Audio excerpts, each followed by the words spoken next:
அரசியல் அரங்கத்திற்கு வணக்கம். வணக்கம். இன்றைய தினம் பல்வேறு செய்திகள் வந்திருக்கு. அதில் முக்கியமான சில செய்திகளை மட்டும் பார்ப்போம். இன்றைக்கு சட்டமன்றத்தில் தாவேக்காவோட சட்டமன்ற உறுப்பினர் திரு மதார் பதுருதீன் அவர் கண்ணீர் விட்டு உருக்கமாக தன்னுடைய கருத்துக்களை தெரிவிச்சிருக்கிறாரு. நானும் அவருடைய பேச்சை கேட்டேன். அவருடைய பேச்சை கேட்டப்பறம் எனக்கு ஒன்றே ஒன்று தான் தோணுச்சு. மதார் பத்ருதீன் என்று அழைக்கப்படுகிற இந்த முஸ்தபா ஒருவேளை இந்த பக்கம் இல்லாமல் அந்த பக்கம் இருந்திருந்தா அதிமுக கூட கூட்டணி வச்சோ இல்லை திமுக கூட கூட்டணி வச்சோ அங்கே சீட்டு கொடுத்துருக்க மாட்டாங்க.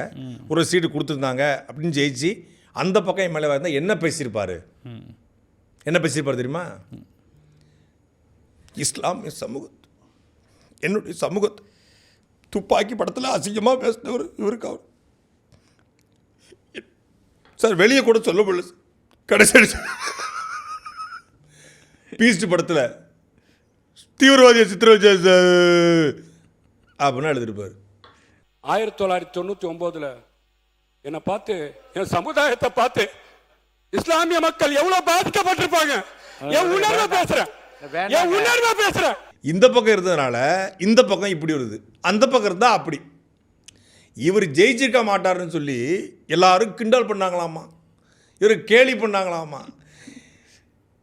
கடைசியாக புதிய தலைமுறையில் ஒரு டிபேட்டுக்கு என் கூட வந்தாப்புல, கல்யாணத்தோட ராஜீவ்காந்தி வந்தாப்புல அந்த டிபேட்டுக்கு. இங்கே சங்கர அந்த டிபேட்டில் இவர் என்கிட்ட சொன்னது, நான் சொல்வது பைபிள் மீது, குரான் மீது, திருக்குறள் மீது சத்தியம் மட்டும் சொல்கிறேன். நான் பேசுகிற இந்த மைக்கு மீது சத்தியம் சொல்கிறேன். இவர் சொன்னார், ஒரு தொகுதிக்கு 5000 ஓட்டுகள் கூட தாவேக்கா வாங்காது. நான் சொல்வது சத்தியம்.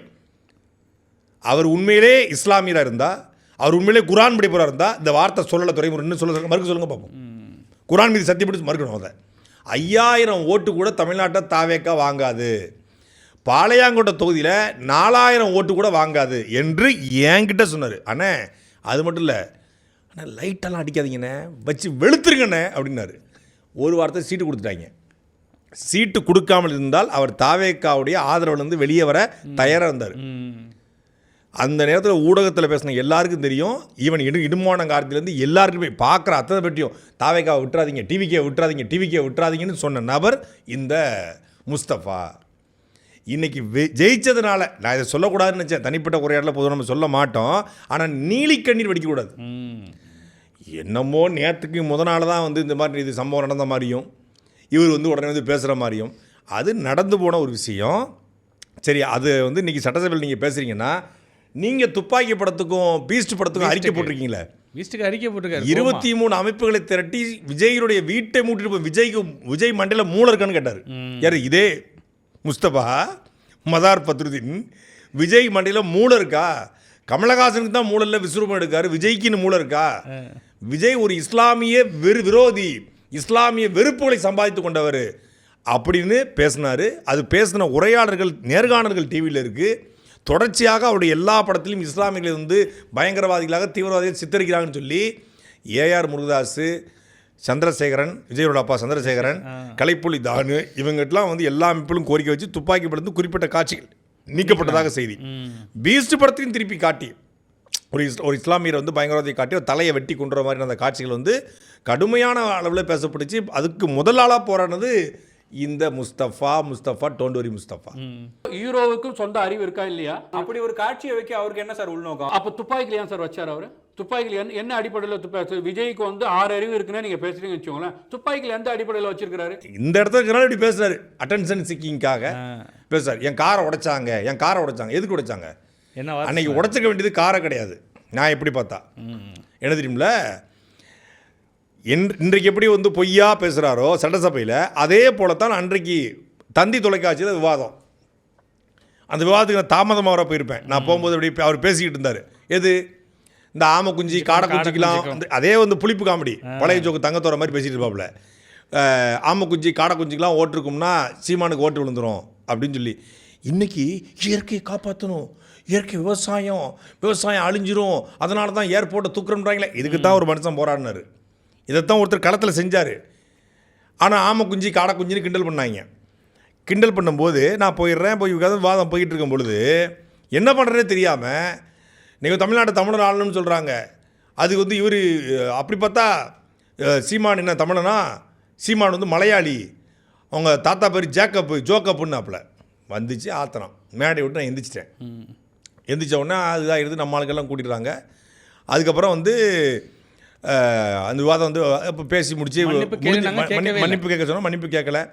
அப்புறம் போகும்போதும் கூட சொன்னேன், உங்களுக்கு தெரியுமா சீமான் யாருன்னு உனக்கு தெரியுமா? இப்படியே கேட்டேன், சீமான் யாருன்னு உனக்கு தெரியுமா?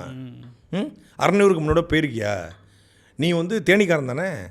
நீ என்னமோ வந்து வெளிநாட்டில் இந்த மாதிரி பேசிட்டு உட்காந்துருக்கிற. தேனியில் இருக்கவருக்கு சீமான் யாருன்னு உனக்கு தெரியாதா? போய் அரணையூரில் போய் கேளு, சீமான் யார், அவரோட உண்மையான பேர் என்ன, அவங்க அப்பா யார், உங்கள் தாத்தா யாருன்னு போய் கேளு. இதெல்லாம் ஒரு பொது மேடையில் பேச வேண்டிய விஷயமா அப்படின்னு பேசின உடனே அதை போய் நான் கேட்ட இதுதான், உனக்கு தெரியுமா சீமான் யாருன்னு தெரியுமான்னு கேட்டேன். என்னை மிரட்டினார் சாட்டை தொகுமுன்னு சொல்லி எங்கே போய் பேசினாப்புல திமுகவுடைய சேனலை போய் படி கொடுத்தாங்க. அந்த இன்டர்வியூவில் திமுக ட்ரைப்ஸ் இருக்கு இல்லையா, திமுக ஆதரவு சேனல், இந்த கரிகாலன் ஒரு பையன் பண்ணேன், அவன் சேனலில் போய் படி கொடுத்தாப்புல. அப்படியே தலையில் மாற்றி இப்போ வந்து என் வண்டியை உடைச்சாங்கன்றாப்புல. சரி, உங்கள் வண்டியை உடைச்சாங்க. தேர்தல் அஃபிடவிட்டில் ஏன் நீங்கள் வண்டியை காட்டலாம்? வண்டி இல்லை. எலெக்ஷன் அஃபிடவிட்டில் மதார் பத்திரியும் வண்டி இல்லைங்கிறாரு. ஏன் வண்டியை உடைச்சாங்க? வண்டியை உடைச்சி யார் வண்டி? சட்டமன்றத்தில் சொல்கிறார் ஏன் வண்டியை உடைச்சாங்க.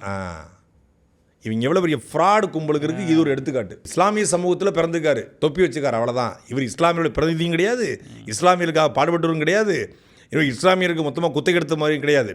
தமிழ்நாட்டிலே வந்து இஸ்லாமியருக்கு அதிக சீட் கொடுத்தது வந்து எங்களுடைய தலைவர் விஜய் தாங்கிறார். அப்போ நாம் தமிழ் கட்சி தொடர்ச்சியாக 2016, 19, 21, 24, 26 என்று எல்லா தேர்தல்களையும் இஸ்லாமிய சமூகத்துக்கு தொடர்ச்சியாக நாம் தமிழ் வாக்குது. அதிக இஸ்லாமிய பெண்களை களத்தில் நிறுத்தியது. இன்றைக்கி வந்து ராணிப்பேட்டில் தாரிகான்னு சொல்லி ஒரு தங்கச்சியை நிப்பாட்டினாங்க. இன்றைக்கி தாவேக்கா சார்பாகவும் ஒரு தாகிராவை நிப்பாட்டுறாங்க. தாரிகாவை நிப்பாட்டினதுனால தாகிராவை நிப்பாட்டினாங்க, மாற்றி அந்த தாரிகா சட்டசபைக்கு போனால் எப்படி பேசியிருப்பாங்க, தாகிரா என்ன பேசிட்டு இருக்காங்க. தாவேக்காவில் முதல் பெண் ரசிகை என்பதில் நான் பெருமை அடைகிறேன். ஒரு இஸ்லாமிய பெண்ணு பொது வழிக்கு வந்து அரசியல் பேசுவதை வரவேற்கிறோம், பாராட்டுகிறோம். ஆனால் ஒரு நடிகனின் ரசிகை நான், அதுவும் முதல் பெண் ரசிகை என்பதில் பெருமை எடுக்கிறேன்.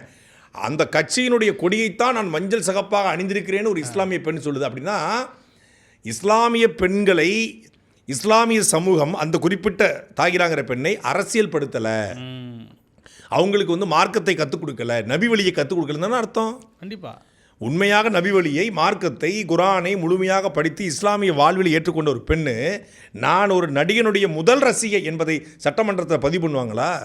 நான் விஜய் அவருடைய அரசியலை, கொள்கையை, கோட்பாட்டை பார்த்து எங்கே வேணும் கொள்கை கோட்பாடு இல்லையே இருந்தால் தானே சொல்லுவாங்க, பாவம் வச்சுக்கிட்டா என்ன பண்ணுறாங்க இப்படி சொல்கிற அந்த தாயிராங்க தமிழ் தேசியமும் மொழி இனமும் பேசக்கூடிய அல்லாஹ் என்று அழைப்பதற்கு முன்னே அம்மா என்று அழைத்த பழனிபாபாவுடைய வழிவந்த தாரிகா இங்கே. அப்போ அந்த மாதிரியான தகுதியுடைய நேர்மையான உண்மையான மக்களுக்காக அரசியக்கூடிய நபர்களெல்லாம் புறக்கணித்து விட்டு இவர்களை தேர்ந்ததுடைய விளைவு என்னென்னா, இன்றைக்கி மதுரையில் வந்து இவர் ஜெயிப்பார்னு இவர் நினச்சாரா? அதுவும் பிடிஆர் பழனிவேல் தியாகராஜன் பெரிய ஸ்காலர். நமக்கு வந்து திமுக மீது விமர்சனம் இருக்குது, மாற்று கருத்துக்கெல்லாம் தாண்டி பிடிஆர் பழனிவேல் தியாகராஜன் வாக்குக்கு பணம் கொடுக்காத ஒரு அரசியல்வாதியாக அறியப்பட்டார். இந்த முறை அவருமே கொடுத்ததா சொல்லி குற்றச்சாட்டு. இந்த காம்படிஷனில் அவரும் விழுந்துட்டார். அவரை வீழ்த்தி இவர் செஞ்சிருக்காரு. அவர்களுக்கு ஒரு அறிவாளியா, ஸ்காலரா? ஊடகத்தில் உட்காந்து எல்லா மேடையிலும் பேசுவாப்புல. ஒரு தமிழ் புளிப்பு காமெடி, ஒரு தமிழ் வார்த்தை ஒழுங்காக வர வாயில் வராது, வந்து பூராமே புளிப்பு காமெடியாக இருக்கும். இந்த மாதிரி பொய்யான தகவல்களை பேசிக்கொண்டு தனி மனித தாக்குதல் நிகழ்த்தி கொண்டிருக்கிற ஒரு நபர் இந்த முஸ்தபா என்று அழைக்கப்படுகிற இந்த மதார் பத்ருதீன். இவரெல்லாம் வந்து சட்டசபைக்கு போவார்னு அவரே நினைக்கல. நாலாம் சட்டசபைக்கு செல்வேனா, இவரெல்லாம் சட்டசபைக்கு போய்விடுவானா என்று என்னை ஏலம் செஞ்சதே சார், அது கண்ணாடி சொன்னதே இவர்தான். தாவேக்கால் இருக்கிற மற்ற எல்லாரும் நினைச்சாங்களா சட்டசபைக்கு போவோம்னு? ஏன்னா இவர் நினைச்சாராமா, இவரை கிண்டல் பண்ணாங்களாமா. என்னமோ இவர் வந்து பெரிய நல்ல கண்ணு மாதிரி ஒரு 50 ஆண்டு காலம் பொது வாழ்க்கையில் இருக்கார். இவரெல்லாம் அரசியலுக்கு சட்டசபைக்கு போகிறான்னு கிண்டல் செய்தார்கள். பொது வாழ்க்கையில் ஒரு மக்களுக்கான போராட்டத்தில் ஒரு துரும்ப கூட கிள்ளி போடாத இந்த நபர்கள்லாம் சட்டசபைக்கு போவாங்களான்னு எல்லாரும் தான் நினச்சோம். போயிட்டாங்க. ஆனால் என்னென்னா அங்கே ஆப்போசிட் திமுக காரங்க நினைப்பாங்க, புள்ள பூச்சிக்கெல்லாம் கொடுக்க முளைக்கணும்னு கனவாடா கண்டோம், இவன்லாம் வந்து சட்டசபையில் பேசணும்னு எங்கள் தளபதிலாம் நினச்சிட்டு இருப்பாங்கல்ல, அது உண்மைதான். ஆனால் சார் இந்த மதார் பக்ருதீனுடைய வார்த்தைகள்லாம் வந்து கன்னி பேச்சு, இது வந்து அறிமுக பேச்சு என்பதற்காக கடந்து போக முடியாது. அவர் பேசியிருப்பது முழுக்க முழுக்க வடிகட்டிய பொய். அடுத்ததா நேற்று சட்டமன்றத்தில் நிதி அமைச்சர் மரிய வில்சன் அவர்கள் பேசியிருந்தார். அவர் பேசும்போது என்ன சொன்னார்னா, நானும் பள்ளிக்கூடமாக நடத்துகிறேன், நான் என் பள்ளிக்கே நான் லஞ்சம் கொடுத்தேன், நானே ஆதாரம், நானே சாட்சி அப்படின்னு நேற்று அவர் பேசியிருந்தார். இன்றைக்கி அது சமூக வலைதளம் முழுக்க அதாவது ஒளிய தெரியாதவன் தலையாரி வீட்டில் ஒளிஞ்சான்னு சொல்லுவாங்கல்ல, சட்டமன்றத்திலே வந்து ஒப்புதல் வாக்குமூலம் கொடுத்துருக்காங்க. ஒரே ஒரு கேள்வி, டி நகர் குளோபல் இத்தனை லட்சங்கிறார், குடியிட்டு சொல்கிறார், டி நகர் குளோபல் இத்தனை லட்சம்னு சொல்ல தயாராக இருக்கிறேன், நானே கொடுத்தேன், நான் நிர்பந்திக்கப்பட்டேன். அப்போ இவருடைய பள்ளிக்கல்வித்துறை அமைச்சரை குறி வச்சு சொல்லார், கடந்த பள்ளிக்கல்வித்துறை அமைச்சரை குறி வச்சு சொல்லார். கிட்டத்தட்ட 10 ஆண்டு காலத்துக்கு மேலே இந்த ஜேபிஆர் நிறுவனங்கள் வந்து பள்ளிக்கூடம் கல்லூரிலாம் நடத்திட்டு இருக்காங்க. கடந்த பள்ளிக்கல்வித்துறை அமைச்சர் மட்டும்தான் ஃபண்டு வாங்கினாரா, அதுக்கு முன்னாடியும் வாங்கினாரா? ஏன்னா தொடர்ச்சியாக இருக்க போய் தான் வாங்கியிருப்பாங்க. சரி, கடந்த முறை இருந்த பள்ளிக்கூடத்தில் அமைச்சர் சட்டமன்றத்தில் இல்லை, அதுக்கு முன்னாடி வாங்கினார்ல, அவர் சட்டமன்றத்தில் இருக்கார், உங்கள் பக்கத்தில் இருக்கார். யார்? சிங்ஸ் ப்ரோ, அவர் தான் பள்ளிக்கூடத்துறை அமைச்சர். அப்போ அவரும் வாங்கியிருந்தாரா? அவரும் வாங்கியிருந்தாருன்னா ஊழல்வாதி எப்படி கட்சியில் சேர்த்தீங்க? அவரும் வாங்கியிருந்தானா இந்த முறை வந்த பிறகு அதை ஆய்வு செய்து நடவடிக்கை எடுப்பீங்களா? ஒன்று. இன்னொன்று, நான் பணம் கொடுத்தேன் என்றால் லஞ்சம் வாங்குவதும் தவறு, லஞ்சம் கொடுப்பதும் தவறு. லஞ்சம் கொடுப்பதற்கு ஒருத்தர் பணத்தை கொண்டு வந்தால் கையும் களவுமாக அவரை பிடித்து காவல்துறை, லஞ்ச ஒழிப்புத்துறை வழக்கு பதிவு செய்யும். பார்த்துருப்போம் நம்ம. லஞ்சம் வாங்குறவனை பிடிக்கும் போது லஞ்சம் கொடுத்தவனையும் பிடிக்கிறாங்க.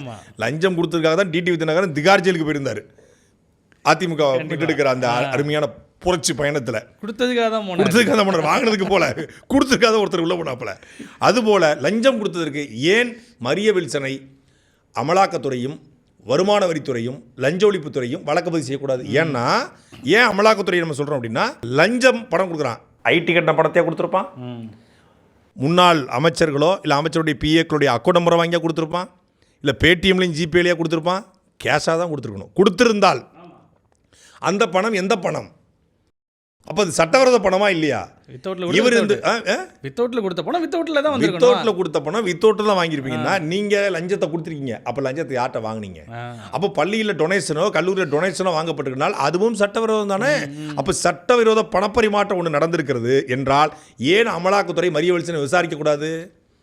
மரிய வில்சனுடைய கல்லூரிகளில் இது போல் தொடர்ச்சியாக நடக்கிறது என்றால். இன்னொன்று, நேர்மையான நான் வந்து இந்த வீட்டில் குடியிருக்கேங்க, இந்த வீட்டில் குடியிருக்கிறேன், ரேஷன் கார்டு என்கிட்ட இருக்குது, வீடு பத்திரம் இருக்குது, பட்டா இருக்குது, என் ஊர் விஏஓக்கு எனக்கு தெரியுது, நான் போய் ஆதார் கார்டு அப்ளை பண்ண போகிறேன், நான் எதுக்கு காசு கொடுக்கணும்? நான் சிம்பிளாக சொல்கிறேன், இந்த வீட்டில் டாக்குமெண்ட் என்கிட்ட இல்லை, என்கிட்ட ரேஷன் கார்டு இல்லை, எதுவுமே இல்லை, ஃபோர்ஜரியாக போடணும், அப்போ நான் ஒரு 500 ரூபா 1000 ரூபாய் நான் அடிக்கணும். தப்பு செஞ்சுருந்தா இவர் வந்து இவருடைய பள்ளியோ கல்லூரியோ டாக்குமெண்ட் எல்லாம் பக்காவாக இருக்குது. அந்த ஸ்கூல் எஜுகேஷனுடைய நாம்ஸை, ஹையர் எஜுகேஷனுடைய நாம்ஸை முழுக்க வந்து பின்பற்றாரு. எந்த வந்து டீவியேஷனும் இல்லை. ஒரு அங்கே வந்து ஃபயர் அண்ட் சேஃப்டி நல்லாயிருக்கு, டாய்லெட் நல்லாயிருக்கு, ஸ்கூல் எஜுகேஷன் காம்பவுண்டு நல்லாயிருக்கு, என்னென்ன அந்த ஒரு விளையாட்டு திடல் இருக்குது, எல்லாமே இருக்குது, எல்லா ஃபெசிலிட்டியும் நல்லா இருக்குது, பக்காவாக இருக்குது. அப்படினால் ஏன் அப்ரூவலுக்கு காசு? அதை மீறி அப்ரூவலுக்கு காசு கேட்டால் நீங்கள் ஏன் அந்த நேரத்திலேயே அந்த துறை சார்ந்த அதிகாரிகள் மீதோ அமைச்சர் மீதோ நடவடிக்கை எடுக்க நீதிமன்றத்தையும் லஞ்ச ஒழிப்புத்தையும் நாடவில்லை? அப்போ தப்பு செய்கிறவனை விட தப்பு செய்ய தூண்டுறவன் அவன் மிகப்பெரிய குற்றவாளி. நான் நிர்பந்திக்கப்பட்டேன்னா நீ வாயை திறந்து பேசியிருக்கலாம்ல, நான் நிர்பந்திக்கப்படுறேன், என்னை லஞ்சம் கேட்குறாங்கன்னு சொல்லியிருந்தா நீ நியாயவான், யோக்கியவான். அப்போ எதை மறைப்பதற்காக லஞ்சம் கொடுத்தீங்க? அப்போ உங்களுடைய ஜேபிஆர் குழுமம் தவறு செய்கிறதா என்கிற கேள்வி இப்போது எழுந்திருக்கு. இப்போ சொல்கிறேன், ஜேபிஆர் மட்டும் இல்லை, சத்யபாமா குடும்பமே பல்வேறு குளறுபடிகள் ஈடுபட்டிருக்கிறது கடந்த ஆட்சியில். இவங்க அரசியலுக்கு வந்து லட்சணத்தை கேளுங்க. கடந்த ஆட்சியில் அரசு நிலத்தை இந்த ஜேபிஆர் குழுமம் ஆட்டை போட்டு வச்சுருந்தாங்க, ஆக்கிரமிப்பு. அந்த ஆக்கிரமிப்பை கடந்த ஆட்சியில் நீதிமன்ற உத்தரவடிப்பில் ஆக்கிரமிப்பை எடுத்துறாங்க. அந்த ஆக்கிரமிப்பு மட்டும் 450 கோடி ரூபா மதிப்பு. 450 கோடி ரூபாய் மதிப்புள்ள நிலத்தை ஆட்டையை போட்டு வச்சுருந்ததை ஆக்கிரமிப்புன்னு சொல்லி கடந்த ஆட்சியில் எடுத்துறாங்க. இந்த விரக்தியில் கோவத்தில் அரசியலுக்கு வந்த கூட்டம் தான் இந்த ஜேபிஆர் கும்பல். இவங்க என்ன புரட்சி பண்ண வந்த மாதிரி, நானே சாட்சி, வாடி என் மாப்பிள்ளை ஜேபிஆர் ஜெக்ஸ்பியர் மர்மோனன்னு சொல்லி வசமாக தூக்கியிருக்காங்க. இப்போ இதை எடுத்து இந்த பிட்டை மட்டும் எடுத்து கொண்டு போய் கொடுத்தோம்னா லட்டு மாதிரி அமலாக்கத்துறை தூக்கிட்டு போயிடும். நான் ஒரு நீங்கள் ரொம்ப டிரான்ஸ்பரண்டான ஆள் தானே, ஒரு முறை அமலாக்கத்துறை சோதனை விட்டு பார்க்க வேண்டியதானே, டிரான்ஸ்பரண்டாக இல்லைன்னு தெரிஞ்சு போயிரும்ல. கூப்பிடலாம்ல, வாங்க சோதனை பண்ணுங்க. சோதனை பண்ணுங்க, ட்ரான்ஸ்பர் பண்ணுங்க. லஞ்சம் கொடுத்துருக்கேன்னு சட்டசபையில் ஒருத்தன் பேசுகிறாருங்க. அது எவ்வளோ பெரிய ஸ்டேட்மெண்ட். Open statement. யார்கிட்ட அது முன்னாள் அமைச்சர் அன்பில் மகேஷ் பொய்யாமொழி என்ன சொல்றாரு, யார்கிட்ட கொடுத்தீங்க? இவங்க கொடுத்தது போகிற யார்கிட்ட தெரியுமில்ல, இந்த புரோக்கர் ஒருத்தன் ஜெயிலர் இருக்கார் பாருங்க, பிடி அரசுக்குமார், அவர்கிட்ட அமைச்சர் பேரை சொல்லி மொத்தமாக ஆட்டை போட்டு போயிருக்காப்புல. வலுவாக கொடுத்துருக்காங்க. ஆஸ் யூசுவல் வரக்கூடிய அந்த அனுமதி எல்லா கல்லூரிக்கும் போயிருச்சு. பள்ளிக்கூடத்துக்கு போயிருது, கல்லூரிக்கு போயிருது, பள்ளிக்கூடங்களுக்கு பெரும்பாலும் பள்ளிக்கூடங்களுக்கு போயிருது. அனுமதி வரப்போகுதுன்னு சொல்லி அவன் ஒரு பக்கம் தனியாக ஆட்டையை போட்டு போயிட்டு இருந்திருக்கான். அவங்ககிட்ட கொடுத்துவிட்டு நாங்கள் கொடுத்தோம், டி நகர் குளோபல் இத்தனை லட்சம் கொடுத்தோம், அப்படி கொடுத்து இவர்கள் ஏமாந்துருக்காங்க. அப்போ ஒரு வகையான ஊழலுக்கு லஞ்சத்திற்கு மரிய வில்சன் துணை போயிருக்காரு அப்படிங்கிறது இதன் மூலியமாக உறுதி செய்யப்பட்டிருக்கு. இப்போ நீதிமன்றம் இதை தானாக வந்து விசாரிக்கணும் தானே? ஏன்னா சட்டமன்றத்தில் ஒரு அமைச்சரே சொல்லிக்கிறேன் நான் லஞ்சம் கொடுத்தேன் அப்படின்னு. எதுக்காக கொடுத்த, என்ன கொடுத்த, எவ்வளோ மேடையில் டேபிளில் ஃபைல் இருக்குன்றாரு. ஆமாம், விசாரிக்க மாட்டாங்க அவர். ஆமாம், இவர் ஆதாரம் கொடுத்தங்கிறாரு. நான் டி நகர் குளோபல் யார்கிட்ட கொடுத்துன்னு உடச்சிட வேண்டி தானே? யார்கிட்ட கொடுத்தீங்க, எவ்வளோ கொடுத்தீங்க, எந்த நாளில் கொடுத்தீங்க, எதுக்காக கொடுத்தீங்க? ஸோ அதையும் சொல்லுங்கள். இதுக்காக கொடுத்தங்க, இவர்கிட்ட கொடுத்தங்க, இவ்வளோ லட்சம் கொடுத்தங்க, இத்தனை தேதி கொடுத்தங்க, கொடுத்துட்டு இதை பண்ணி கொடுத்தாங்கங்க, இது பெரிய கரப்ஷனுங்க, நடவடிக்கை எடுக்குங்க சொல்லுங்கள். 3 ஃபைலை வச்சுருக்காரு. கிட்டத்தட்ட 1 வாரம் ஆச்சு. ரத்தன் மண்டி வெற்றில் வேலுக்கு வேறு இப்போ கொஞ்சம் ஆள் வேறு இல்லையா, நேரம் சரியில்லை. இல்லை ஆள் இல்லையா, அவர் வந்து தான் நேரம் குறிக்கணுமா? எனக்கு புரியலையே, எதுக்கு இந்த ஃபைலை ஓப்பன் பண்ணலை? ஃபைல் எதுவும் வேறு எதுவும் பெரிய பூட்டாக போட்டு வச்சுருக்காங்களா, திறக்க முடியாமல் உட்காந்துருக்காங்களா? ஃபைலை ஓப்பன் பண்ணிட வேண்டி தானே? இப்போ நம்மகிட்ட ஒரு செய்தி வருது, அந்த செய்தியை நான் மறைச்சி ஒரு இந்த அமைச்சர் ஒரு குறிப்பு ஒரு எடுத்துக்காட்டுக்கு இப்போ ஈரோட்டில் அமைச்சர் விஜய பாலாஜி இந்த மாதிரி ஜவுளி நெசவு நிறுவனங்கள்கிட்ட போயிட்டு 10% கமிஷன் கேட்குறாரு. ஏற்கனவே 2025-26 கொடுக்கப்பட்ட ஒப்பந்தங்களுக்கும் 10% கமிஷன் கொடுத்தா தான் அந்த பணத்தை ரிலீஸ் பண்ணுன்னு சொல்லாருன்னு என்ற ஒரு செய்தி வருது. இதை நான் சொல்லாமல் அமைச்சர் விஜய பாலாஜிக்கு செய்தியை கடத்தி இந்த மாதிரி உங்களை பற்றி செய்தி வருதுங்க அப்படின்னு விஜயை கடத்தி அவர்கிட்ட நான் பேரம் பேசுனேன்னா நான் தப்பானவன். இதை மக்களுக்கு சொன்னவன் அப்படின்னா நான் வந்து மக்களுக்காக சொல்கிறேன்னு அர்த்தம். புரியுதா உங்களுக்கு? அப்போ இந்த 3 ஃபைல் நீங்கள் வச்சுருக்கீங்கன்னா எதுக்காக வச்சுருக்கீங்க? ஏன் ஓப்பன் பண்ண வச்சுருக்கீங்க? If you dare open the file. புரியுதா உங்களுக்கு? நீங்கள் ஃபைலை ஓப்பன் பண்ணியா, நீ தைரியமானவன், துணிச்சலானவன், ஆளுமை மிக்கவர், தூய்மையான சக்தி, ஓம் சக்தி, பராசக்தி, தாவேக்க ஒரு தூய சக்தி, ஓப்பன் பண்ணுங்க ஃபைலை. 3 ஃபைல் யார் எடுத்து உடனடியாக லஞ்ச ஒழிப்புத்துறை அதிகாரியை கூப்பிடுங்க, நடவடிக்கை எடுங்க, ரைடை போடுங்க, தூக்கி உள்ள வைங்க. உண்மையிலே அப்படி 3 அமைச்சர்களை உள்ள தூக்கி வைத்தால் தாவேக்க அரசை உச்சி முகந்து பாராட்ட நான் காத்திருக்கிறேன். நம்ம மனந்திருந்து பாராட்டும். ஏ பரவாயில்லையா, வந்தாரியா 3 மாதத்தில் ஃபைலை ஓப்பன் பண்ணி ஊழலை கண்டுபிடிச்சி இது பண்ணியிருக்காங்க. ஊழல் ஒழிப்பு தானே தாவேக்கோட பிரதானமான கோட்பாடாக இருக்குது. பார்ட்டி ஃபண்டு கல்ச்சர்ன்றாங்க. அப்போ யார் யார் பார்ட்டி ஃபண்டு வாங்கியிருக்காங்க தூக்குங்க அத்தனை வரையும். எதுக்கு பேச விட்டு வேடிக்கை பார்த்துட்டு இருக்கீங்க? தூக்க வேண்டியதானே? தைரியம் இருந்தால் தூக்கணும்ல, அதையும் செய்ய மாட்டீங்க. அப்போ அதுக்கு பேர் என்ன? த்ரெட்னிங். அதே போல் தான் மரிய வில்சன் ஏதோ ஒன்று எதுக்க ஒன்று வச்சு நீங்கள் வந்து நான் சொல்லிடுவேன். ஏன் சொல்லுங்கள். அடுத்ததாக சட்டமன்றத்தில் இன்னொரு விவாதம் வந்தது. என்ன அப்படின்னா, G2ங்கிற நிறுவனத்துக்காகத்தான் பரந்தூரில் விமான நிலையம் கொண்டு வரணும்னு இந்த திமுக அரசு துடிச்சுது அப்படின்னு தாவேகா தரப்பில் இருந்தோம். இல்லை இந்த விமான நிலையம் வரலன்னா 20 வருஷம் தமிழ்நாடு பின்தங்கி போயிடும் அப்படின்னு திமுக தரப்பில் இருந்தும் விவாதம் வந்தது. அதோட பின்னணி தகவல்கள் என்ன? முதல்ல இந்த பரந்தூர் விமான நிலையம், பரந்தூரில் விமான நிலையம் தேவையா தேவையில்லையாங்கிற ஒரு வாதம் மிக முக்கியமானது. ஏன் அப்படின்னா, இந்த விமான நிலையம் ரத்து செய்யப்பட்டதனுடைய பின்னணியில் ஒரு குறிப்பிட்ட நிறுவனத்தினுடைய தலையீடு இருந்தது. அந்த நிறுவனம் ஆயிரக்கணக்கான ஏக்கர் நிலங்களை வாங்கி போட்டது. அதனால தான் இவங்க வந்து அந்த பர்டிகுலர் இடத்துல விமான நிலையம் அமைக்க திமுக துடிக்கிறாங்கிற குற்றச்சாட்டை தாவேக்கா வச்சிருக்கு. விமான நிலையத்தை எடுத்ததுனால 20 ஆண்டுகளுக்கு பின்னோக்கி தமிழகம் போயிடுச்சு. இனி ஒரு 2050 வரைக்கும் தமிழ்நாடு வளர்ச்சிக்கு அடையாது. இது மிகப்பெரிய துரோகம். தமிழ்நாட்டுக்கு வந்து தமிழ்நாட்டுக்கு ஏமாற்றம். எல்லா இதுவுமே ஆந்திராவுக்கு போயிடும். அதே போல் வந்து அரசியல் காரணங்களுக்காக இந்த பரந்தூர் விமான நிலையத்தை வந்து தாவேக்கா எடுத்திருக்கிறதுங்கிற குற்றச்சாட்டையும் அவங்க வச்சுருக்காங்க. 2 குற்றச்சாட்டையும் நடுநிலையாக வச்சு பார்த்தோம் அப்படின்னா, முதல்ல பரந்தூருக்கு நான் வந்து கிட்டத்தட்ட பல முறை போயிருக்கிறேன்.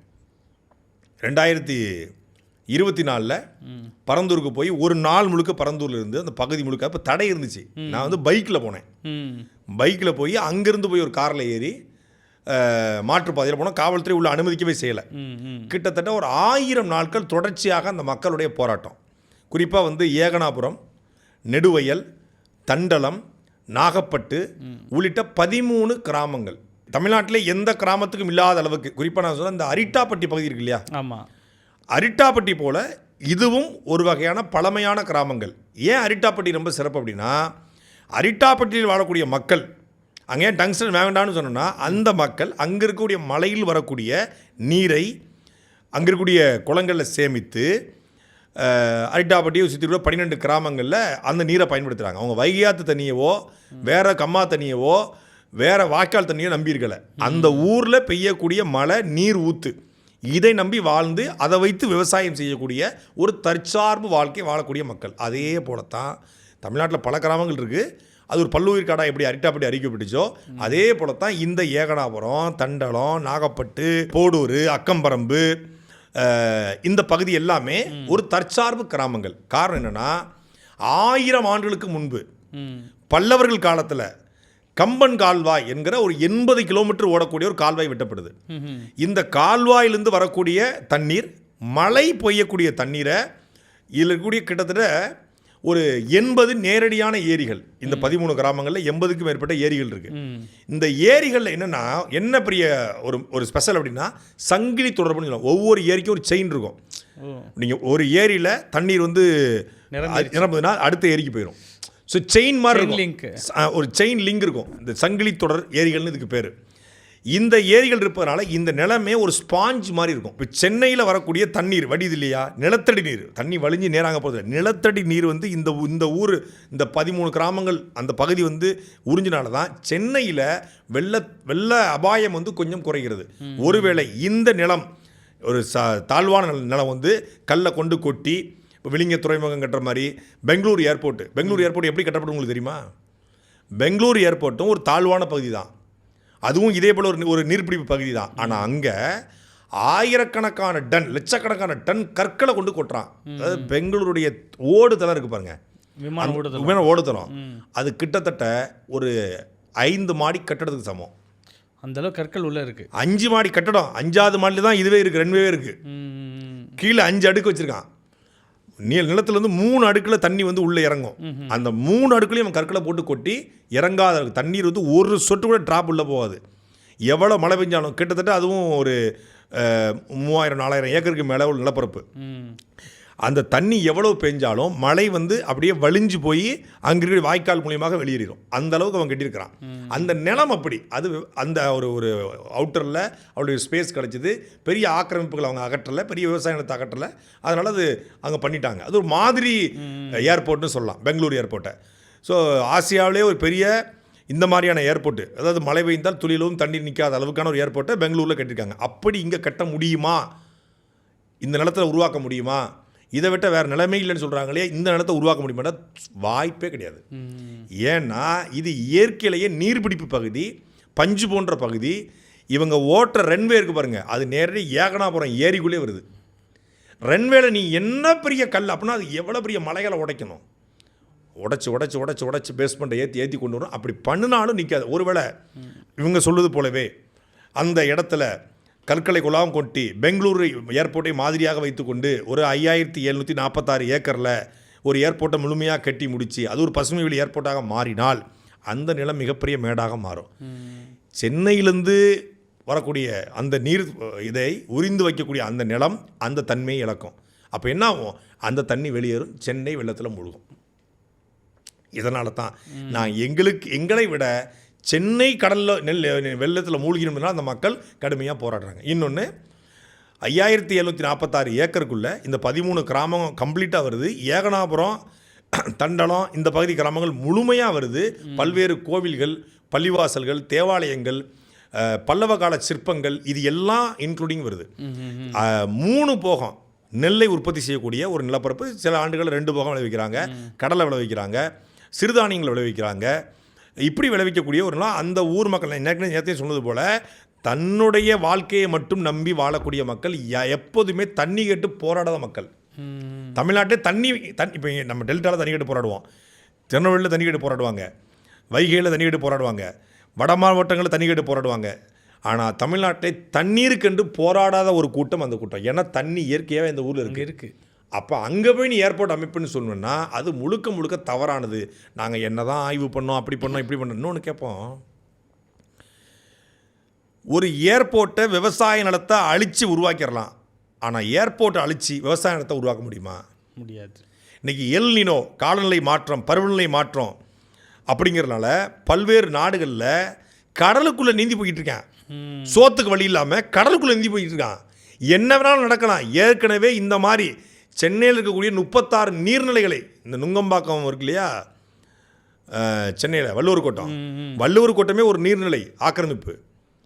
சென்னை பல்வேறு நீதிமன்றங்கள் நீர்நிலை ஆக்கிரமிப்பு, முழுக்க முழுக்க ஏரிகளையும் குளங்களையும் ஆக்கிரமித்து கெட்டப்பட்டதுடைய இவ்வளோ கிராம்பாக்கம் நீர்நிலை ஆக்கிரமிப்பு, கோயம்பேடு நீர்நிலை ஆக்கிரமிப்பு.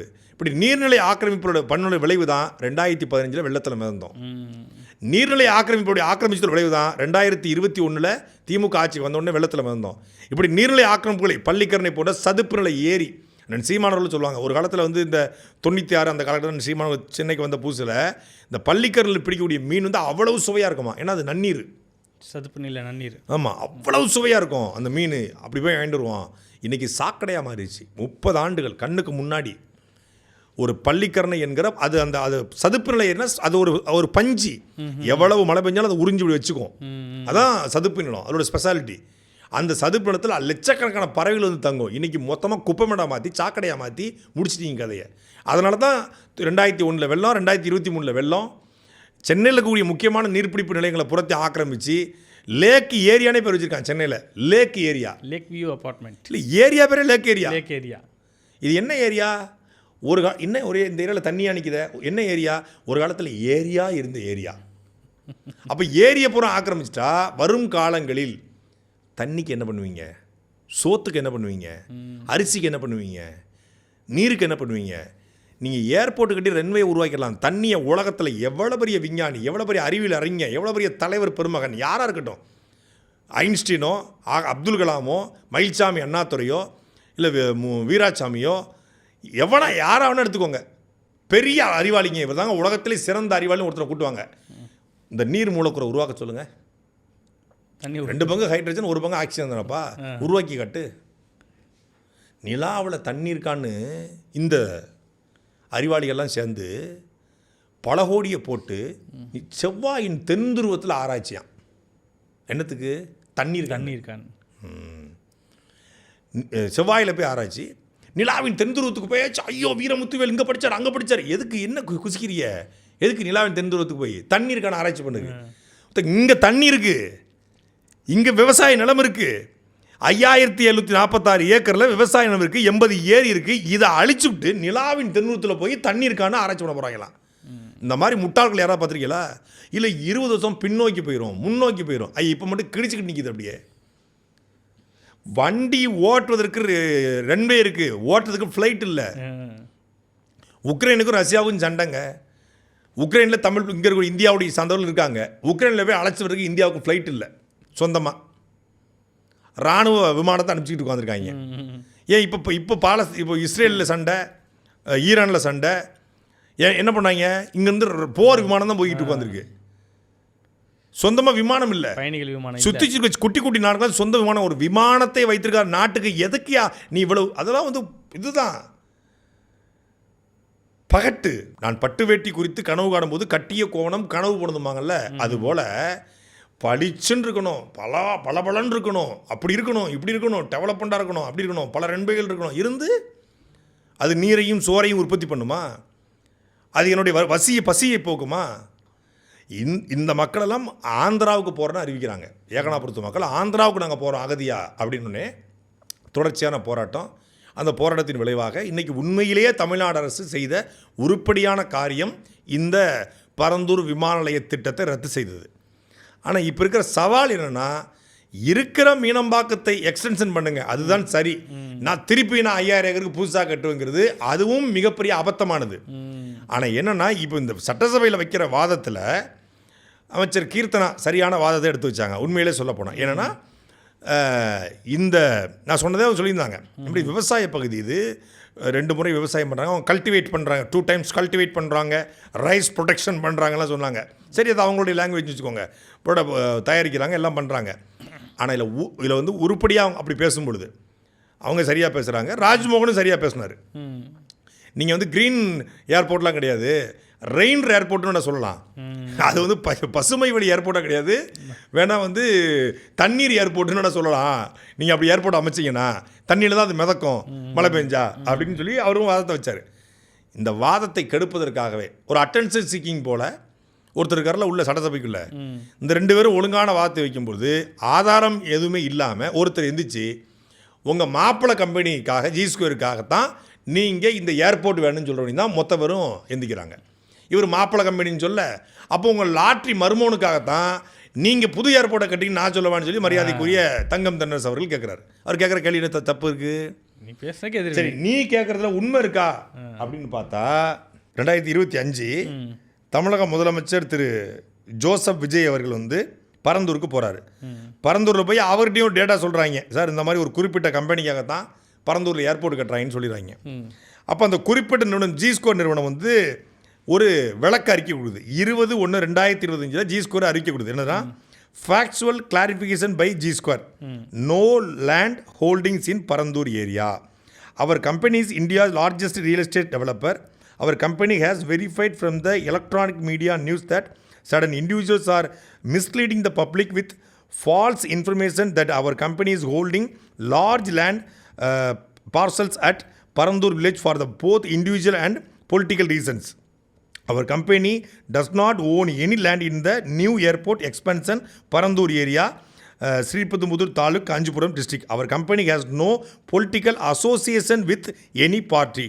Our company inform the public and media to rely only on verified sources and official statements from the company before publishing or posting it on print electric media அப்படின்னு சொல்லி ஒரு அறிக்கை போட்டிருக்காங்க. அதாவது பரந்தூர்லேயோ இவங்க சொல்கிற அந்த பன்னூர்லேயோ எங்கள் நிறுவனத்திற்கு தொடர்புடைய எந்த நிலமும் இல்லை. சரி, நான் இதை வெரிஃபை பண்ணேன். இது வந்து G2 ஆன்லைன்லேயே கிடைக்குது.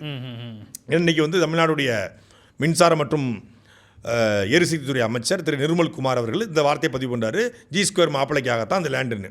ஆதவர்ஜினாவும் G2 மாப்பிள்ளைன்னு சொன்னால் தப்பான்னு கேட்குறாரு, அவரும் கேட்குறாரு. சரி, அப்போ அந்த நிறுவனத்துக்கு நிலம் இருக்கா அப்படின்னா பரந்தூரை சுற்றி, நான் பரந்தூருக்கு நபர்கிட்ட கேட்கும்போது பரந்தூரை சுற்றி 10 கிலோமீட்டர் சுற்றளவில். இப்போ நீ ஒரு ஏர்போர்ட்னா ஏர்போர்ட்டுக்கு பக்கத்தில் லேண்ட் வாங்கி போடுறதுனா அந்த லேண்டோட மதிப்பு கூடும். பரந்தூர்லேருந்து பரந்தூரில் 10 கிலோமீட்டர் சுற்றளவில் இந்த நிறுவனத்திற்கு இடமே இல்லை. இந்த பரந்தூர் ப்ராஜெக்ட் 2019 ஆரம்பிக்கப்படுது, எடப்பாடி பழனிசாமி அவருடைய ஆட்சியில் இருக்கும்போது. புரியுதா உங்களுக்கு? 2019 பரந்தூர் ப்ராஜெக்ட் ஆரம்பிக்கப்படுது. G2 நிறுவனம் அஃபிஷியலாக ஆரம்பிக்கப்பட்டது 2021, 2 வருஷத்துக்கு ரியல் எஸ்டேட்டுக்கு வந்தது.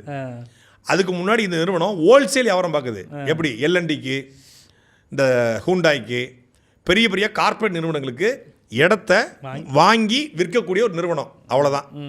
அதாவது மொத்தமாக ஒரு 1000 ஏக்கர் 5000 ஏக்கர் 10,000 ஏக்கரை வாங்கி கார்ப்பரேட் நிறுவனங்களுக்கு கொடுக்கக்கூடிய லேண்டையே ஹோல்சேலாக, ரியல் எஸ்டேட்டே ஹோல்சேலாக பார்த்த ஒரு நிறுவனம். 2021 கொரோனா காலத்துக்கு அப்புறம் தான் இந்த நிறுவனம் அஃபீஷியலாக ரியல் எஸ்டேட்டுக்கு வருது. அப்போ 2019 எடப்பாடி பழனிசாமி காலத்தில் 2019 இந்த சென்ஸ் வந்து 2018 போட்டாங்க. எடப்பாடி பழனிசாமி அதிகாரத்துக்கு போது 2019 பாராளுமன்ற தேர்தலையே ஏகனாபுரத்து மக்கள் வந்து பாராளுமன்ற தேர்தலுக்கு ஸ்ரீபெரும்புதூருடைய பாராளுமன்ற வேட்பாளர் திரு TR பாலு அவர்கள் ஓட்டு கேட்டு போகும்போது இந்த ஏர்போர்ட் வேணும்னு மக்கள் சொல்கிறாங்க. அப்போ TR பாலு என்ன சொல்கிறார் அப்படின்னா, இந்த ஏர்போர்ட்டுக்கு வராது, திமுக ஓட்டு போடுங்க, ஏர்போர்ட் வராதுங்கிறாரு. இது தேர்தல் மேடையில் பேசிக்கார். நானும் அந்த ஊருக்கு போகும்போது பேசியிருந்தேன். புரியுதா உங்களுக்கு? அந்த ஊரை சார்ந்த பரந்தூரில் சுப்பிரமணியன் ஒரு அண்ணன் இருக்காங்க. அந்த அண்ணன் வந்து அதை மென்ஷன் பண்ணியே பேசியிருந்தாங்க. அப்போது 2018 இறுதியில் 2019 தொடக்கத்தில் போடப்பட்ட பரந்தூர் ப்ராஜெக்ட்டுக்கு 2021 வந்த G2 எப்படி இடத்த வாங்க முடியும்? அவன் ஆல்ரெடி எடப்பாடி பழனிசாமி ஆட்சியிலே ப்ராஜெக்டை போட்டாச்சு. ப்ராஜெக்ட் வருதுன்னு தெரிஞ்சோன்னு மற்றெல்லாம் வாங்கி அது அப்போது ஆஸ் யூஸ்வல் ஒரு ரியல் எஸ்டேட் நிறுவனம் வந்து எல்லா ஊர்லேயும் ப்ராஜெக்ட் போடுவது போல் இந்த நிறுவனமும் ப்ராஜெக்ட் போட்டிருக்காங்க. அதுவும் அந்த பரந்தூர் சுற்றளவில் தள்ளி. ஆனால் இவங்க இப்போ பரந்தூரை அரசியல் காரணங்களுக்காக தாவேக்கா எடுக்குதுன்னு சொல்கிறதும் தப்பு. பரந்தூரில் இந்த லேண்டுக்காகத்தான் திமுக கொண்டு வந்துச்சுங்கிறது தப்பு. இன்னொன்று, இந்த லேண்டை பரந்தூரை கொண்டு வந்து திமுக இல்லை அதிமுக. இப்போ நிறுவனம் G2 மாப்பிள்ளையோட, அதாவது மாப்பிள்ளையோட நிறுவனம்னா எடப்பாடி பழனிசாமிக்கு ஒரு மாப்பிள்ளையா?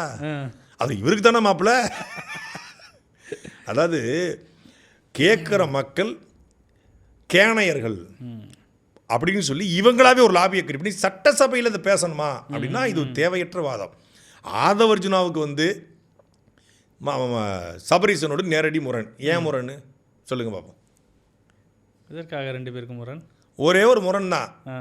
இவனுக்கு சீட்டு கொடுத்தீங்க அப்படின்னா இவன் ஒரு களவாணி பைய, சீட்டு கொடுக்காதீங்கன்னு சொல்லியிருக்காரு. வேற என்ன உள்ள இங்கே திமுகவில்? ஆமாம், இவனுக்கு சீட்டு கொடுக்காதீங்க. அதாவது உழைத்து ஐடியாலஜியை வைத்து ஒருத்தங்க வராங்கன்னா அவனுக்கு சீட்டு கொடுக்கலாம். இவரை போன்று பணத்திமிர் கொண்ட பணம் அது நம்ம பார்த்துக்கலாம்.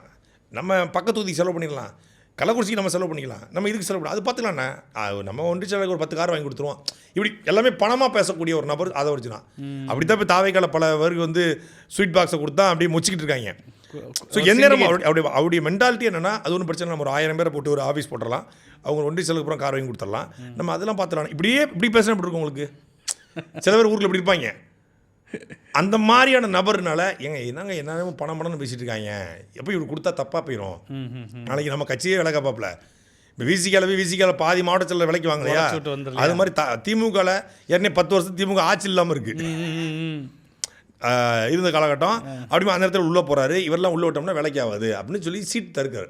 கள்ளக்குறிச்சி எம்பி தொகுதி சீட்டு கேட்குறாரு, சீட்டு கொடுக்கப்படல. அதுக்கு மிக முக்கியமான காரணம் சபரீசன், ஏவாவேலு, அப்புறம் உதயநிதி ஸ்டாலின் அப்படின்னு அவர் நம்புகிறாரு. அதுதான் உண்மையாக கூட இருக்கலாம்.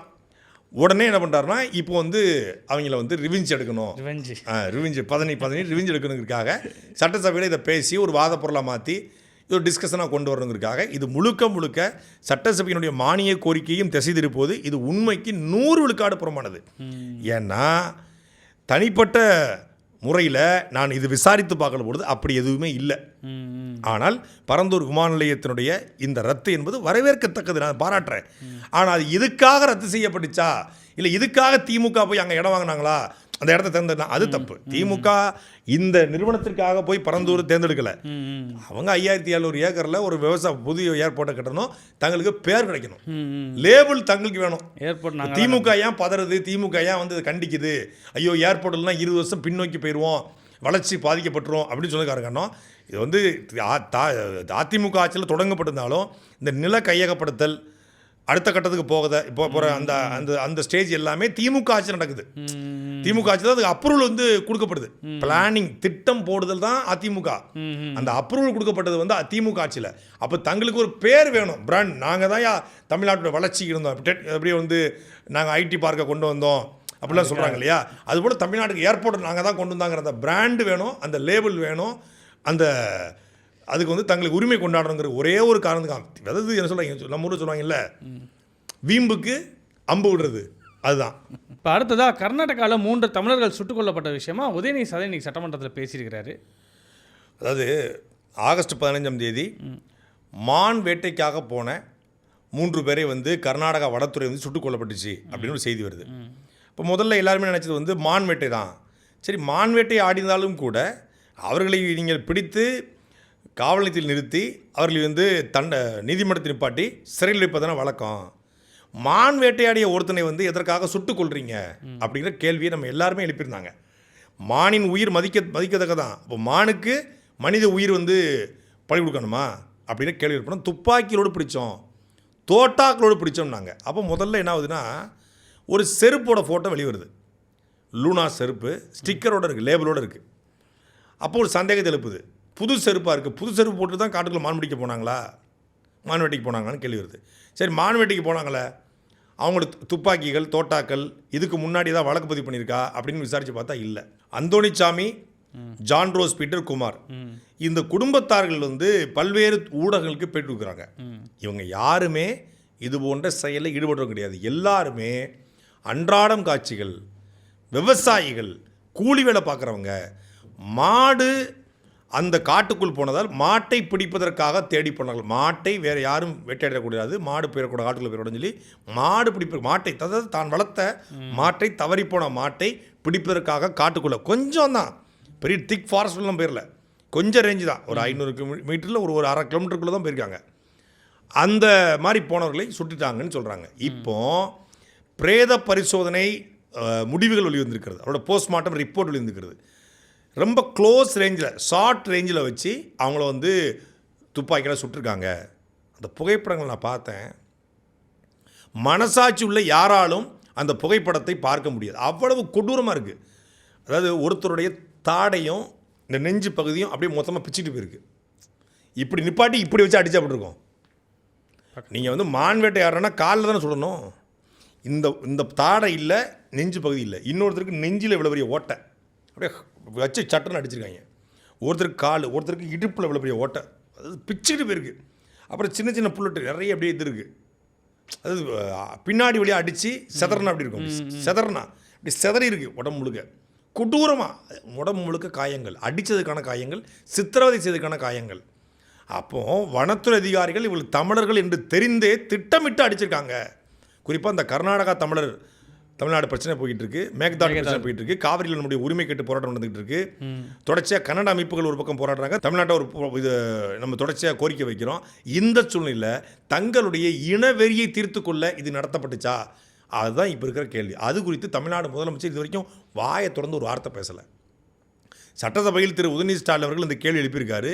இந்த கேள்வியை எழுப்பியதுக்கு கூட அந்த தரப்புலேருந்து பதில் வர ஏற்கனவே வந்து சட்டத்துறை அமைச்சர் சொல்லிட்டாரு, அவர் வந்து திருப்பி வந்து ஆய்வு செஞ்சு விட்டு திருப்பி சொல்லுவாருன்றாங்க. தமிழக அரசு கர்நாடக அரசுக்கு ஒரு கண்டனத்தை பதிவு பண்ணல. இன்றைக்கி தென் மாநில மாநாடு நடந்துச்சு, அதில் கண்டனத்தை பதிவு பண்ணலை, அறிக்கை வெளியிடலை. தமிழக முதலமைச்சருடைய அஃபிஷியல் பேஜிலேருந்து அவங்களுக்கு கண்டனம் தெரிவிக்கலை. இந்த தமிழ்நாடு அமைச்சர்கள் யாரும் போய் எங்களை பார்க்கல, ஒரு நிவாரணம் கொடுக்கப்படல. அப்படி பல்வேறு கேள்விகளை உதயநிதி ஸ்டாலின் அவர்கள் சட்டசபையில் எழுப்புறாரு. நம்ம விசாரித்து பார்த்தாரவில் அது வந்து ஒரு என்கவுண்டர், அதாவது ஒரு அடித்து துன்புறுத்தி செய்யப்பட்ட ஒரு கொலை, கிட்டத்தட்ட கொலை தான் அது.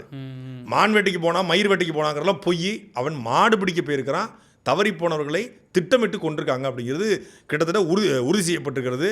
கர்நாடக அரசை தமிழக அரசு கண்டிப்பதோடு பாதிக்கப்பட்டவர்களுக்கு நீதி வாங்கி தரணும் அப்படிங்கிறது தான் நம்முடைய கோரிக்கை. அடுத்ததாக இன்றைக்கி சட்டமன்றத்தில் அருண்ராஜ் அவர்கள் பேச ஒரு விவாதமாக இருக்குது. என்ன அப்படின்னா, தெருநாய்களுக்கு உணவு வைக்காதீங்க, அதை பழக்கப்படுத்தாதீங்க அப்படிங்கிற மாதிரி அவர் பேசியிருக்கிறார். கருணை இருக்கா அருண்ராஜ் அவர்களே? இரக்கம் இருக்கா அருண்ராஜ் அவர்களே? ஒரு அமைச்சர் இப்படி பேசலாமா அப்படின்னு பல பேர் கேட்குறாங்க. உண்மையிலே இந்த விவகாரத்தில் தமிழ்நாடு சுகாதாரத்துறை அமைச்சர் அருண்ராஜ் அவர்களை உள்ளபடியே நான் பாராட்டுகிறேன். இப்போ தாவேக்காட்ட காசு வாங்கிட்டு பேசுகிறான்னு சொல்லுவாங்களா? ஏன்னா இப்போ வந்து பரந்தூருக்கு நம்ம விஜயை பாராட்டியிருக்கிறோம், தாவேக்கா காசு கொடுத்து பேசுகிறோம் இல்லையா? தொழில்துறை அமைச்சர் கீர்த்தனா காசு கொடுத்து பேசுகிறோம், அவங்கள பாராட்டியிருக்கிறீங்க. ஆமாம், ராஜ்மோகன் காசு கொடுத்து பேசியிருக்கேன், ராஜ்மோகனை பாராட்டியிருக்கேன். இப்போ அருண்ராஜையும் பாராட்டுறேன். அருண்ராஜ் வந்து எனக்கு காசு கொடுத்து நீ பேச வச்சிருக்காரு. இப்போ இது வரைக்கும் நான் திமுக காசு கொடுத்து தாவேக்கா திட்டிக்கிட்டு இருந்தோம்.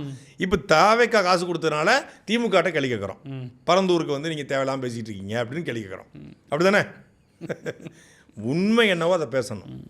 அருண்ராஜ் அவர்கள் வந்து என்ன சொல்லியிருக்காருன்னா, உங்கள் கருணையை காட்டுவதற்கு வேறு நிறைய இடங்கள் இருக்குது, நீ கருணையை காட்டுங்கிற பேரில் தெருநாய்களுக்கு பிஸ்கட்டு உணவு போடாதீங்க அப்படின்னு சொல்கிறார். பிஸ்கட்டு போடுற சாக்கில் தெருநாயா, சொரிநாயா, ரேபிஸ் வந்த நாயான்னு எப்படி தெரியும்? அது நாய், அவ்வளோதான். அதுக்கு நீங்கள் பப்பின்னு பேர் வைக்கலாம், அதுக்கு மாரிமுத்துன்னு பேர் வைக்கலாம், அதுக்கு சுப்பிரமணியன்னு பேர் வைக்கலாம், அதுக்கு ஜிப்பின்னு பேர் வைக்கலாம், ஜிம்மின்னு பேர் வைக்கலாம், என்ன பேர் நீங்கள் வைக்கலாம். அதுக்கு வச்சது அதுக்கு தெரியுமா? அது ஏதோ ஒன்று ஒரு மொழியில் கூப்பிட்றான்னு தமிழாக தெரியும் அதுக்கு. நீங்கள் சுப்பிரமணியம் அதுக்கு ஒரு வார்த்தையை தொடர்ச்சியாக பழக்கப்படுத்தும் போது அது நாயின்னு கூப்பிட்டாலும் வரும். நீங்கள் நாயின்னு பெறுவீங்க, அதுக்கு தெரியாது, அதுக்கு நாயினே தெரியாது. முதல்ல அந்த ஒலியை கேட்டு அது நாய்க்கு அது நாயினே தெரியாது. தொடர்ச்சியாக ஒரு ஒலி, அதை பொறுத்தது அது மொழி கிடையாது, அது ஒலி, அவ்வளோதான். அந்த ஒலியை வந்து தொடர்ச்சியாக கொடுக்கும்போது அது நம்மளை தான் கூப்பிட்றான் போலக்கு நாய் அப்படின்னு சொல்லிட்டு வரும். அது நம்மளை நாயின்னு நினச்சிக்கிட்டு இருக்கோம். அதுக்கு எப்படி தெரியாது அதுக்கு நாயின்னு? சரி, அப்போது 7,50,000 பேர் தமிழ்நாட்டில் மட்டும் தெருநாய்க்கடியால் பாதிக்கப்பட்டிருக்காங்க. ஆயிரக்கணக்கான பேர் இந்த தெருநாய்க்கடியினால் நோய் தொற்று ஏற்பட்டு வெறி பிடித்து இறந்திருக்காங்க. 3 வயது குழந்தை நாய்க்கடியால் மரணம் அடைந்திருக்கிறது. உங்களுக்கு சொல்ல தேவையில்லை, உங்கள் வீட்டிலே இந்த மாதிரி நாய்க்கடி நிகழ்ந்திருக்கிறது. எனக்கு தெரிஞ்சு ஒரு நண்பருடைய தம்பி, நல்ல பையன், பரமக்குடியில் நாய்க்கடியால், அதுவும் வந்து 40 நாள் அவனுக்கு தெரியவே இல்லை. அது கடிச்சிருச்சுங்கிறதே அவருக்கு தெரியும். கடிச்சிருச்சு, சும்மா அதை பரண்டிச்சுன்னு நினச்சிக்கான். கடிச்ச பார்த்தா திடீர்னு ஒரு நாள் ஹை ஃபீவர் வருது, வெறி பிடிச்சி இறந்து போகிறான். நம்ம பார்க்குறோம் இணையதளங்களில் இந்த நாய்க்கடி ஏற்பட்டால் எவ்வளோ கொடூர மரணம் நிகழுங்குது. அதுக்கு யார் காரணம்னா, உங்கள் கருணையை எத்தனையோ வழி இருக்குது கருணையை காட்டுவதற்கு. தெருநாய்க்கு வந்து தடுப்பூசி போடுறதுக்கு தமிழக அரசு இது பண்ணுது. அதுக்கு பெரிய ஃபண்டு வந்து கடந்த திமுக ஆட்சியில் ஒதுக்கியிருந்தாங்க. 7.5 லட்சங்கிறது பெரிய குவான்டிட்டி. உலகம் முழுமைக்கும் இந்த நாய்க்கடியால் லட்சக்கணக்கான மக்கள் ஆண்டுதோறும் இறந்துகிட்டு இருக்காங்க. இந்த டாக் லவ்வர்ஸ்க்கெலாம் ஏன் டாக் மட்டும் லவ் பண்ணுறீங்க? நீங்கள் ஒரு லைனை லவ் பண்ணக்கூடாது? நீங்கள் ஒரு டைகரை லவ் பண்ணலாமே? டெடி பியரை லவ் பண்ணுற பெண்கள் வந்து டைரெக்டாக இந்த பியரை லவ் பண்ணலாமே? கரடிகளை லவ் பண்ண வேண்டியதானே? கட்டி பிடிச்சா போட்டு சொல்லிட்டு போயிடும். புளியை கட்டிப்பிடிச்சோன்னா ஒரே அடி, கை மட்டும் திரும்பல, சொலவு மாதிரி இருக்கும். இந்த இப்போ நீலகிரியில் புளி அடிச்சிருக்காங்களே, ஐயோ. தெருநாயம் ஏங்க, இது வந்து ஒயில்டு அனிமல்ஸு. டாகே ஒயில்டு அனிமல்ஸ் தான். மனுஷன் பழக்கப்படுத்தினாங்க. ஆமாம், நாகரிகம் அடைந்த சமூகம் வந்து தன் பாதுகாப்புக்காக பழக்கப்படுத்தினா, அதனால டொமஸ்டிக் ஆயிடுச்சு. வளர்க்குறதா இருந்தால் நீங்கள் வீட்டுக்குள்ளே பத்திரப்படுத்தி பாதுகாப்பாக வளர்த்துட்டு போங்க, அது உங்களோட விருப்பம். ஆனால் தெருநாய்கள் என்பது கண்ட உணவையும் சாப்பிடுது, கோழி இறைச்சி சாப்பிடுது, செத்து போனதை சாப்பிடுது. அதை கட்டுப்படுத்த வேண்டிய தேவை இருக்குது. அது உயிர் இல்லையா? அப்போ அது கடிபட்டு சாகிறவங்க உயிர் இல்லையா? அவனை கடிக்கிற வரைக்கும் அவன் பண்ணுவான். உன்னைய கொத்தோட கொலையோட பிடுங்கிட்டு போனால் உனக்கு தெரியும். கொசுக்கு குட்டிலப்பா உன்னைய கொத்தோட கொலையாக பிடுங்கிட்டு போனால் உன் இறக்கம் பிடுங்கிட்டு போனதுக்கப்புறம் உருண்டு ஒன்று ஓடிக்கிட்டு இருக்கும்ல, அப்போ தெரியும். ஆஹா, கருணையை காட்ட. நீ 10 ரூபா மில்கி பிக்கிஸ் போடுவேன், மில்கி பிக்கிஸை போட்டு நீ வளர்ப்ப, நீ 10 ரூபாய் போட்டு போயிடுவேன். இவர் சிகரெட் அடிச்சுட்டு டீயை குடிச்சிட்டு ஒரு வரிக்கையை தூக்கிட்டு போயிட்டு இவர் ஆட்டிட்டு போயிடுவார். புண்ணியம் பண்ணுறாராமா. ஊதி அந்த ஏரியாவே புகையாக்கி விட்டு வர்றது, ஒரு சிகரெட் அடிக்கிறது, ஒரு டீயை குடிக்கிறது, 2 வரிக்கையை திறந்து போட்டுட்டு எவ்வளவு ஒரு ஸ்டைலாக 50 ரூபா கொடுத்துட்டு அவர் போயிட்டு இருப்பார். அங்கே பார்த்தா அது நல்லா தின்னுவிட்டு வரிக்கையை இவன் போட்டு போயிடுவான். அடுத்த வாரம் வரிக்கை வாங்கவே காசு இல்லாமல் வருவான். அந்த இவன் கிங்ஸில் போவான், அவன் கோல்டு ஃபுட் அடிச்சுட்டு இருப்பான். அவன்கிட்ட வந்து நிற்கும், வரிக்கை போட முடியும், சீ எப்படிமா மொத்தமாக ஓடிடும். வரிக்கையை பிடுங்காது, அவன் வாழ்க்கையே பிடிங்கிட்டு ஓடிடும். இது சிரிக்கா சொல்ல, இது மாதிரி நிறைய பேருங்க, எக்கச்சக்கமான இளைஞர்கள் சென்னையில் கடிபட்டுருக்கிறான். கடிப்பட்டு அவன் போய் அரசு மருத்துவமனையில் ஒரு தடவை பாருங்கள், ஒரு தடவை கீழ்ப்பாக்கம் அரசு மருத்துவமனையில், ஸ்டான்லி அரசு மருத்துவம் ஒரு தடவை போங்க. நாய்களில் பாடி பூரா இளைஞ, பெரும்பாலும் இந்த டீக்கள் நீட்டி குடிக்கிறவன். ஏன்னா முதல்ல வந்தவன் வரிக்கையை போட, இவன் வரிக்கையை தான் போடுறான்னு நினச்சி இவன் சூமால சடக்குன்னு பிடிங்கிட்டு போயிடும். இதே மாதிரி தான் இந்த குரங்குக்கு வாழைப்பழம் கொடுக்குறவங்களாம். இப்போ எங்கேயாவது நம்ம போகிறோம், இந்த திருச்செங்கோடு மலைக்கு போவேன் நான், அங்கே போனோன்னா வரிசையாக உட்காந்துருக்கும். யாராவது வரவங்க காரை திறந்து போடுவாங்க, அப்போ காரை பாரியாக மாறுவான், பேகனா மாறுவான், பூரா பாரி ஆயிடுவான். அப்போ இந்த கொடைக்கானல்லாம் போகிறாங்க அப்படின்னா யாரோ ஒருத்தர் போட்டு பழகுனதுனால மற்றவங்களையும் பிடிச்சி அதை பராண்டி வச்சுட்டு இல்லை பையை பிடிங்கிட்டு இந்த இதில் நான் ஒருத்தர் குற்றாலத்து போகும்போது அப்படிதான் கொத்தோட பிடுங்க வந்துச்சு. துண்டை கண்டை வச்சு மறைச்சப்பறம் வந்துட்டேன். அதனால் இந்த மாதிரியான கருணையை வந்து காட்டாதீங்கன்னு சொல்லி அருண்ராஜ் அவர்கள் சொல்லியிருப்பது என்பது உண்மையிலே வரவேற்கத்தக்கது. தமிழக அரசு இந்த தெருநாய்களை கட்டுப்படுத்தக்கூடிய, தடுப்பூசி போடக்கூடிய பணிகளில் தீவிரமாக ஈடுபட்டுள்ளதாக சொல்கிறாங்க. அது உண்மையிலே வரவேற்கத்தக்கது தான். பல்வேறு செய்திகள் குறித்து பேசணும். மீண்டும் நாளை அரசியல் சந்திப்போம். நன்றி. சாட்டை எடுத்து நாட்டை திருத்து.